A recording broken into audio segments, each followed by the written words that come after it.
Hello, and welcome to this week's episode of Crafting Some Ambiance. Welcome back, and thank you so much for returning to craft with me again. If you're new to the channel, welcome.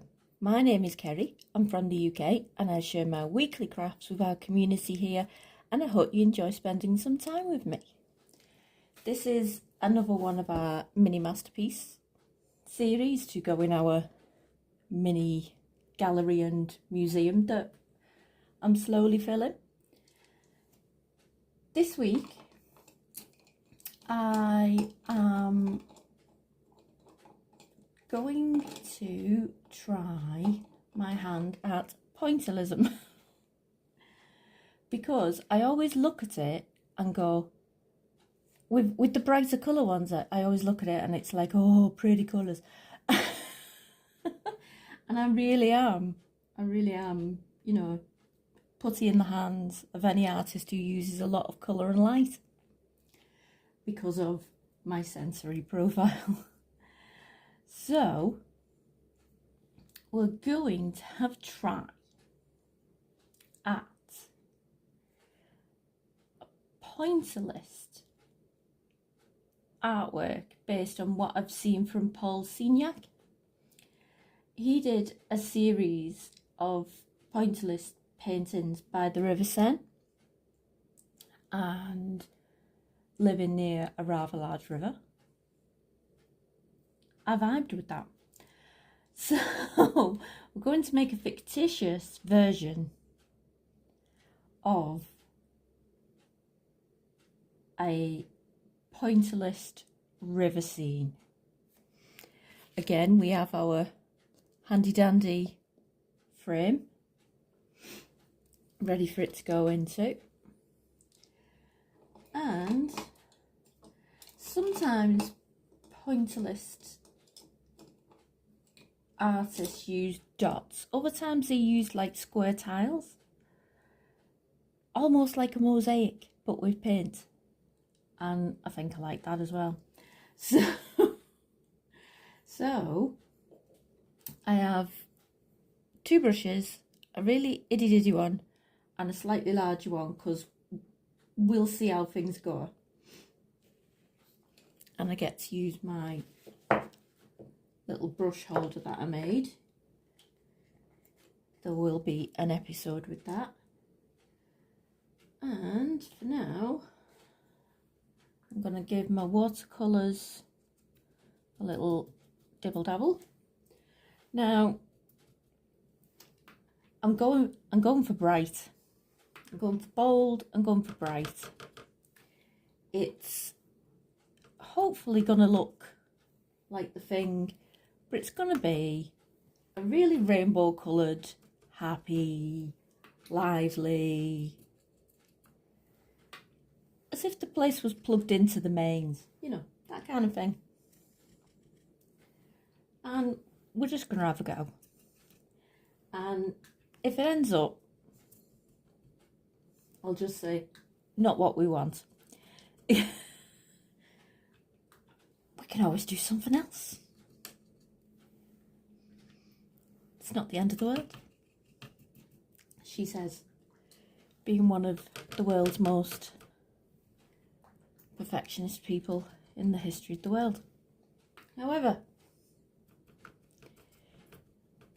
that is what this series is teaching us. It is teaching us to try things. It is teaching us to not be afraid to make mistakes, and that you'll either pull it back or you'll have to start again. But either way, it's just a painting.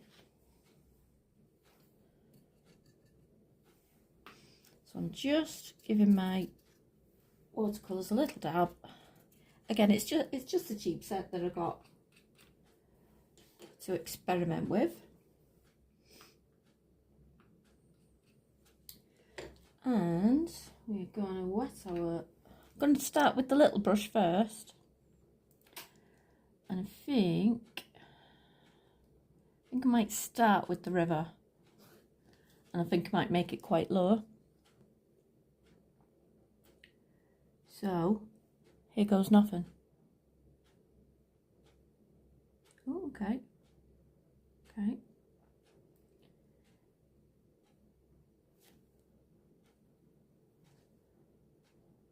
So I think I'll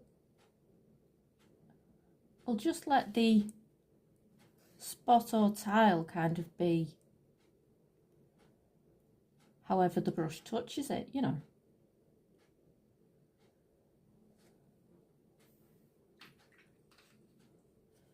And I'll do some different shades and try and build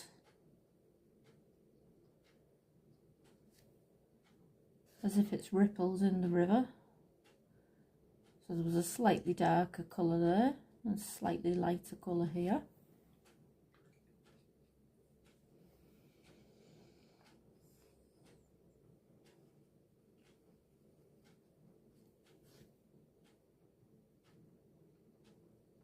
Maybe another quite bright colour.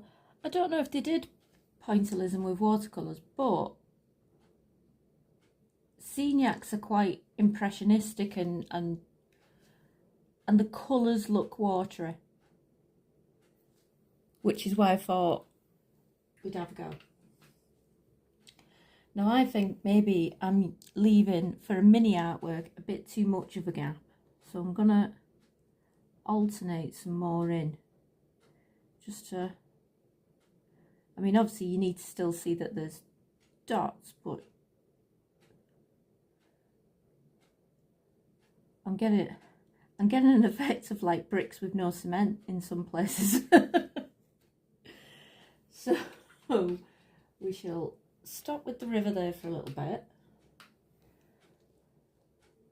Maybe go for a bit of a river bank.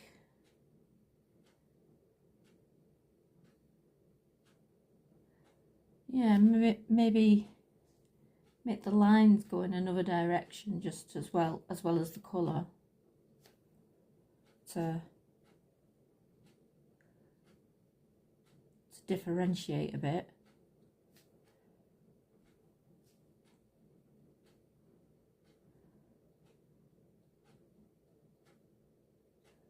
Because it is one of those, it's one of those paintings where to see what you've done, you've got to go way back. Because when you're up and close to it, it doesn't look like anything.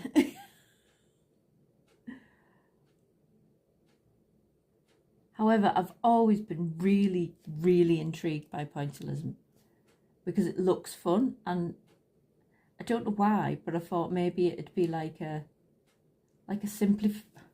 obviously it's not simple when professional artists do it, but it might have been a simplified way for me to access doing art. Let's have a little go of some sort of river bank on the other side. And maybe if we do try and make these more, ooh, she says as she dribbles, make these more pointed so I could maybe layer different tones of earth on the other side. Ooh, we got a sloppy bit. Ugh. I mean, maybe the key is not have my easel tilted and not let the colours be wet above each other. Maybe I should have worked down the image. Here we go. We shall see. Here we go. Here's another colour. I mean, it might have been raining and the water might, you know, have churned a few things up. When I'm there saying, I want a rainbow extravaganza.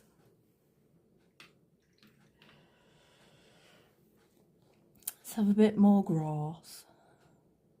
Or grass, as I say.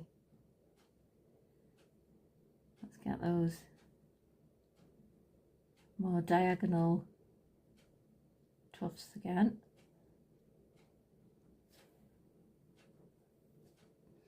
Yeah, I mean, I'm not saying for 1 second that I thought anything that a professional artist would do would be easy, but I did maybe wonder that by doing lots of spots in areas, it might be a process that, like, my mind's eye can see and work with. Let's do a house.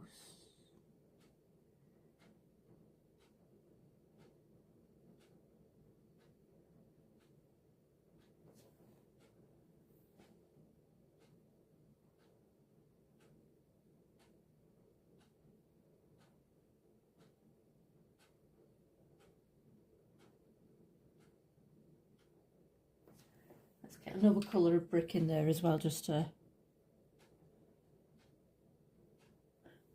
not make it look like a completely red brick house.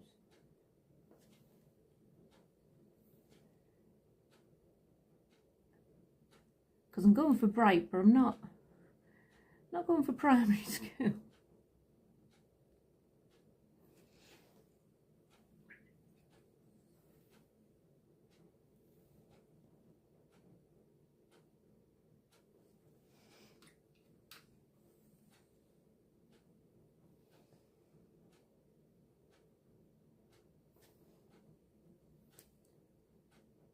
Try and get a bit of a roof going on. And a darker suggestion of windows.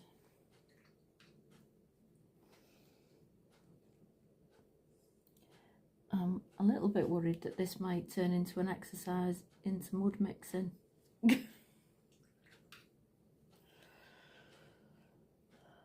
We can but hope that it doesn't.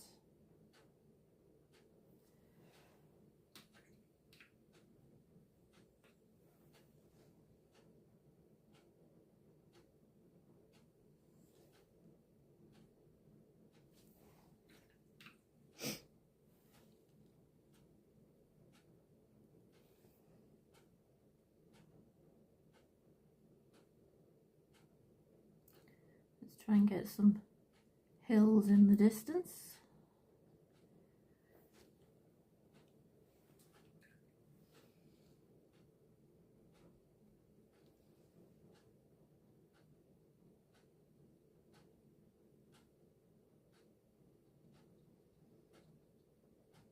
And just trying to make the green get progressively lighter with more water in it as it goes back.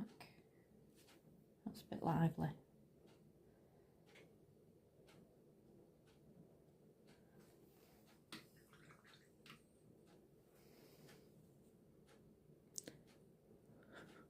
I mean, if you stand back, you can see the layers.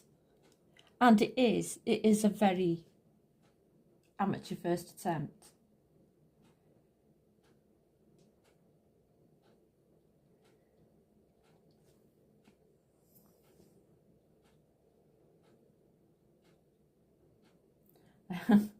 I am feeling a little bit of pressure because there are areas that I'm not entirely thrilled with.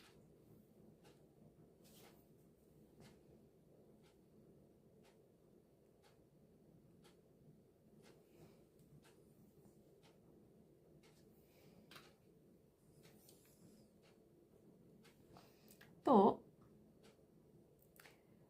we were meant to be being brave and having a go to the best of our ability at the time.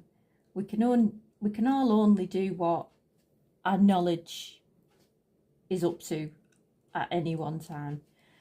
And we're not all going to be brilliant at everything. And that's what I'm going to keep telling myself. I mean, looking at it in the viewfinder, I can see grass, riverbank, grass, house, hill, sky, and it is quite childlike, but it is just having a go, isn't it? But yeah, I think it would actually work better with a larger image, because then you could get more precision with your mark making. So I'd definitely try it again, even just like that much bigger would make you able to do more, because you could make a better transition between each layer that you're doing. So I would do it again. I just wouldn't do it tiny. There will be some miniature artists out there who do gorgeous pointillist masterpieces. They will be what I refer to as proper artists. Rather than enthusiastic amateurs. You know, for me, every day's a school day, isn't it? We've all got to start somewhere. So, yeah, I can see where I'd go differently next time. And do you know what? It was nice to do, and the colours are bright and fresh, and it's a sunny day for a change. And it feels nice. So, I hope you're having a lovely week. I hope you get crafty during the week. And thank you so much for watching, liking and subscribing. I appreciate all of you. I'm so grateful. Have a wonderful week. I hope to hear from you on the channel's socials. I love getting your comments. You're a fabulous bunch. Stay safe, stay kind, and enjoy crafting. I hope it's sunny where you are. See you soon.